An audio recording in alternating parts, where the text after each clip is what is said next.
Lent நாளின் 23வது நாளுக்கான தியான பகுதியை நான் வாசிக்கிறேன். மார்க் 10ஆம் அதிகாரம் 46ஆம் வசனம் முதல் 50ஆம் வசனம் வரை. பின்பு அவர்கள் எரிகோவுக்கு வந்தார்கள்.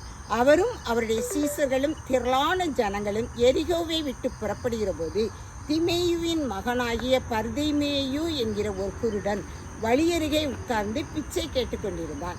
அவன் நசரேயனாகிய இயேசு வருகிறார் என்று கேள்விப்பட்டு, இயேசுவே, தாவீதின் குமாரனே, எனக்கு இரங்கும் என்று கூப்பிடத் தொடங்கினான். அவன் பேசாதிருக்கும்படி அநேகர் அவனை அதட்டினார்கள்.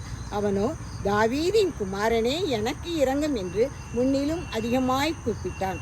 இயேசு நின்று அவனை அழைத்து வரச் சொன்னார். அவர்கள் அந்த குருடனை அழைத்து, திடன்கொள், எழுந்திரு, உன்னை அழைக்கிறார் என்றார்கள். உடனே அவன் தன் மேல் வஸ்திரத்தை எறிந்துவிட்டு எழுந்து இயேசுவிடத்தில் வந்தான். திமேயு என்னப்பட்ட தகப்பனுடைய மகன் பர்திமேயு. பர்திமேயுக்கு தகப்பன் இருக்கிறார். ஆனாலும் அவன் குருடனாக இருந்தபடியால் அந்த எரிகோவின் சாலையில் அவன் எடுத்துக்கொண்டிருக்கிறவனாக காணப்பட்டான். குருடனாய் இருந்தபடியால் தன்னுடைய குடும்பத்தை விட்டு அவன் ஒதுக்கப்பட்டவனாக நடுவீதியில் அவன் அமர்ந்திருக்கிறான். அவன் இயேசு வருகிறார் என்பதை கேள்விப்படுகிறான். என்னாலும் இருக்கிற வீதி இன்றைக்கு மிகவும் களைகட்டி காணப்படுகிறதே என்று அவன் மற்றவர்களிடத்தில் விசாரிக்கும் பொழுது இயேசு சுவாமி வழியாக வருகிறார் என்று கேள்விப்படுகிறார். கேள்விப்பட்ட மாத்திரத்தில் இந்த தருணத்தை நம்ம இழந்து போய்விடக்கூடாது. கிடைக்கிற இந்த தருணத்தில் நம்ம எப்படியாவது நம்ம பார்வையடைய வேண்டும் என்று அவன் உள்ளத்தில் தீர்மானிக்கிறான். இயேசு சுவாமி அவ்வழியாக வருகிறார். பெருத்த ஜனக்கூட்டம் அங்கே கடந்து செல்கிறது. சத்தத்தை கேட்டவனாக, அவர் வந்திருக்கிறார் என்று அறிந்தவனாக, தாவீதின் குமாரனே, எனக்கு இரங்கும் என்று மிகவும் சத்தமாக கூப்பிடுகிறார். அவர் அவ்வழியாக போகிறார். அவ்வழியாக அவரோடு செல்கிறவர்கள் இவனை அமைதலாயிரு என்று அதட்டுகிறார்கள்.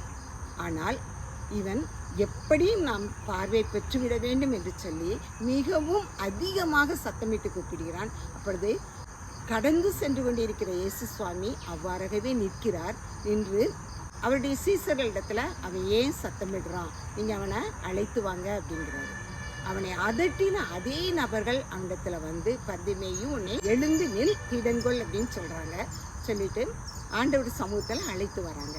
அழைத்து வரும் பொழுது அவன் என்ன செய்கிறான், இவங்க கூப்பிட்ட உடனே தன்னுடைய வஸ்திரத்தை எரிந்து விட்டு ஆண்டவருடைய சமூகத்தில் பார்வை பெறுவதற்காக கடந்து செல்கிறான்.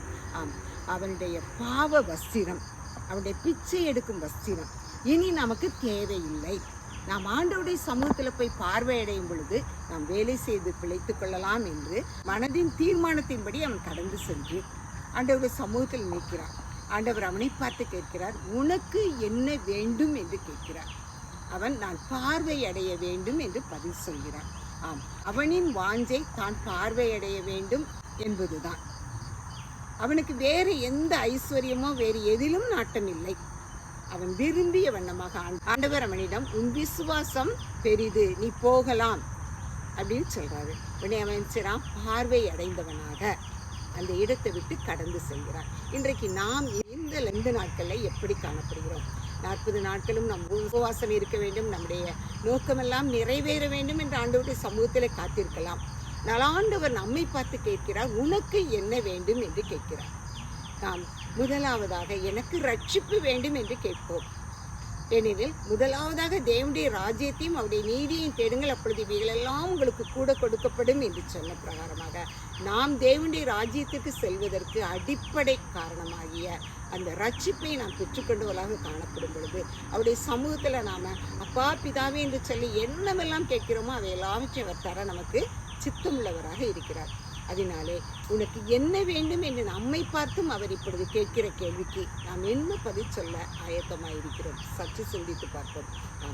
அந்த பர்திமேயு குருடன் தனக்கு கிடைத்த வாய்ப்பை மிகவும் அலாதியாக அவன் பெற்றுக்கொண்டார். அப்படிப்பட்ட சமயம் நம்மளுக்கு கிடைத்தால் நாம் என்ன செய்வோம்? பர்திமேயு குருடனை போல நம்முடைய தேவை இந்த நேரத்தில் நமக்கு கிடைக்கும் என்று சொல்லி அவருடைய சமூகத்தில் வாஞ்சியோடு காத்து நிற்கிறோமா? எவ்வாறாக சகையு ஆண்டவர் வருகிறார் என்று அறிந்து மரத்தின் மேல் ஏறி அவரை பார்க்க வாஞ்சியுள்ளவனாக இருந்தார். இயேசு எப்படிப்பட்டவரோ என்று பார்க்க தான் அவன் வாஞ்சியுள்ளவனாக இருந்தான். ஆனால் ஆண்டவர் என்ன செய்தார்? அவனை அழைத்தார், அவன் வீட்டுக்கு சென்றார், அவனுக்கு ரட்சிப்பை கொடுத்தார். இன்றைய நாட்களில் நாமும் கூட ஆண்டவர் பால் வாஞ்சியுள்ளவர்களாக நம்முடைய தேவையை சந்திப்பதற்கு இவரின் நிமித்தமாக நமக்கு அற்புதமும் அதிசயமும் நடக்கும் என்று விசுவாசித்தவர்களாக நாம் இயேசுவை நோக்கி அமர்ந்திருப்போமே ஆனால் அவர் நம்முடைய காரியங்கள் எல்லாவற்றையும் வாய்க்க செய்கிற தகப்பனாக காணப்படுகிறார். ஆம், உனக்கு நான் என்ன செய்ய வேண்டும்? ஆம், கர்த்ததாமே இந்த வார்த்தைகளை ஆசீர்வதிப்பாராக. ஜெபம். எங்களை அளவில்லாமல் நேசிக்கிற அருமையான தகப்பனே, உண்மை நன்றியோடு துதிக்கிறோம்ப்பா. எவ்வாறாக பர்திமேய குருடனுடைய கண் பார்வையை அவன் விருப்பப்படி நீ கொடுத்தீரோ, அதுபோல ராஜா நாங்கள் விசுவாசம் உள்ளவர்களாய் எவைகளை உடைய சமூகத்தில் கேட்கிறோம்ல அவைகளை நாங்கள் பெற்றுக்கொள்ளத்தக்கதாக உடைய கிருபை வெளியெடுத்து பாதுகாத்து கொள்ளட்டும் ராஜா. உடைய கிருபை இல்லாமல் எங்களால் வாழவே முடியாதுப்பா. உடைய ரட்சிப்பு இல்லாமல் எங்களால் உடைய சமூகத்துக்கு வரவே முடியாதுப்பா. கிருபையாய் இறங்கும், உடைய ரட்சிப்பை தாரும்ப்பா. உன்னுடைய மகிமை எங்கள் மேல் பிரகாசிக்கட்டும் ராஜா. எங்களை சுற்றிலும் வேலையடைத்து இந்த நாட்களிலாவது நாங்கள் உம்மிடத்தில் இன்னும் கிட்டி சேர எங்களுக்கு கிருபை செய்யும். ஞானமுள்ள இருதயத்தை தாருங்கள். ஒவ்வொருவரும் உடைய கரத்தில் ஒப்புக் கொடுக்கிறோம். நீரே வழி நடத்தும், பாதுகாத்துக் கொள்ளும். இயேசுவின் மூலம் ஜெபங்களும் நல்ல பிதாவே. ஆமேன், ஆமேன்.